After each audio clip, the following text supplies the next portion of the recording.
Magandang araw po muli, mga sir, mga boss. So, sa ngayon ay nandito tayo sa ating isang ammonia system na, na ating binabantayan at minomonitor araw-araw. So, meron lang akong gustong i-paliwanag or i-share sa inyo regarding dito sa mga parts na nandito.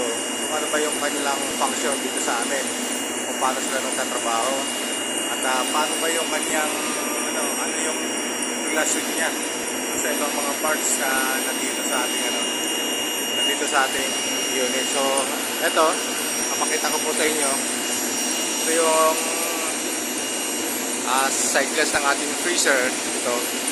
So dito po makikita kung yung ating solenoid ng liquid line ay functional o gumagana.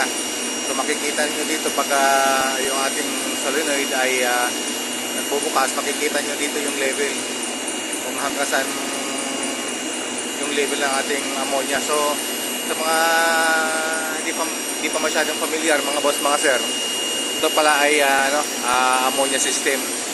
So ito ay isa sa mga ammonia system namin dito na hinahawakan. At ang gusto ko lang ay itong level float valve.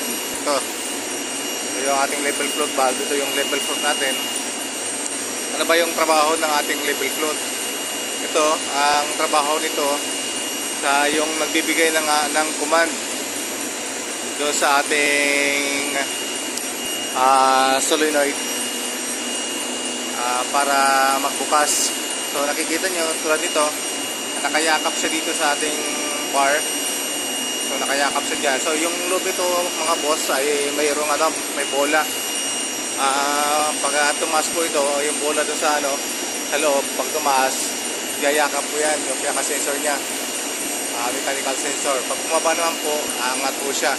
So papalo siyang ganyan. So tulad nito, nakaangat, so hindi siya nakayakap. Itong isang level float ito yung pang natin, pang high level float.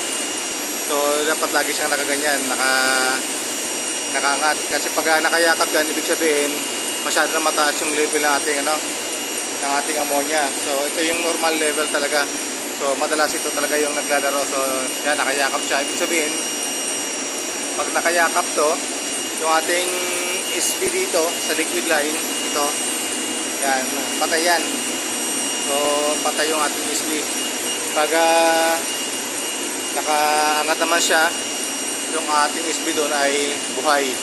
So yung kanyang, yung dalawa na yun yung kanilang function, dalawa. Pag nakaangat to, mga boss, yung ating SB naman ay buhay doon. Pag nakayakap siyang ganyan, papatay naman yan yung ating SB doon sa ating liquid line. So yung dalawa na yun, ito magkatandem lagi ito, level float saka yung SB ng ating liquid line. So ang function nito is siya yung nagko-control ng ating level ng ating, tulad nito, ating ammonia level or refrigerant level dito. Ibig sabihin yan, tingnan, bumababa kaunti. So pababa na yung level ng ating ammonia sa freezer. So pag bumaba masyado yan, pag naglo-level na, so aangat naman yung ating level float para buksan naman niya yung solenoid para mag-inject naman dito sa sa ating freezer. Yan, unti-unti bumababa na, mga boss, mga sir. Kaya papakita ko po sa inyo. Ayan, pagbaba niyan, pag sobrang low level na, aangat yung ating level float doon sa level float, at ang kasunod yan ay magbubuksan naman yung ating SV. Yan, pababa na siya.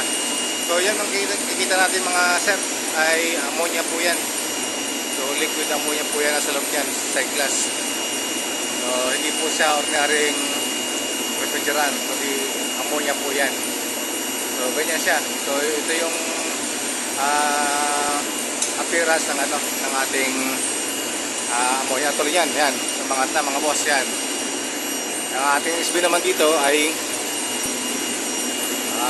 gumana na. So yan, tumas man ulit yung ating level ng ating ammonia. So napuno na uli siya. So ganun ang scenario niyan, mga boss. So ganun ang function. So laging tandem yan, dalawa na yan. Yung ating level coat, yan, nakayakap na naman. So, ibig sabihin, puno na. At yung ating ESB, liquid solenoid valve. So, yan, mga boss. Ang loob kasi nito is may bola yan. Tapos may rod. Nakadiretso sa taas. So, pag umangat yung rod, pag napuno na yung level, angat yung bola, angat yung rod. So, papalo naman yung ating sensor. Pag mababa yung level, pababa yung bola. So, aangat naman yung ating sensor. So, yan ang function niya, yun ang trabaho niya. So, yan po mga boss. At least, meron kayong nakuhang natutunan dito sa maiksi nating video. At susunod ay iba pang mga level code ang papakita ko sa inyo at i-explain ko rin yun. Ano ba yung mga function? Ano ba yung mga kasama niya or yung trabaho nila? At sino-sino yung mga kasama doon sa sa system yun. So, yun mga boss, mga sir. Magandang araw po at God bless po sa ating lahat.